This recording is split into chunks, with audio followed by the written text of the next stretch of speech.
ইবনে সিনা একজন বিখ্যাত মুসলিম দার্শনিক এবং চিকিৎসাবিদ ছিলেন। তিনি মানুষের শরীরের উপর মনের প্রভাব বিস্তার নিয়ে একটি বিখ্যাত পরীক্ষা করেছিলেন।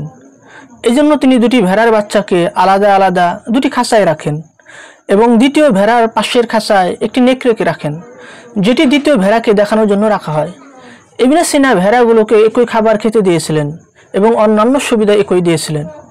কিছু মাস পর দেখা গেল যে ভেড়া নেকড়ের মুখোমুখি হয়েছিল সেটি খুবই ভীত সন্ত্রস্ত, রুগ্ন এবং আতঙ্কিত ছিল এবং কিছুদিন পর সেটি মারা যায়, অথচ নেকড়েটি সেটিকে আক্রমণ করেনি।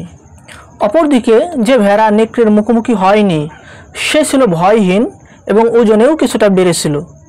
এই পরীক্ষার মাধ্যমে ইবনে সিনা পর্যবেক্ষণ করেন যে ভিত্তিহীন দুশ্চিন্তা, অহেতুক ভয় এবং হতাশা আমাদেরকে মানসিকভাবে কাবু করে ফেলে।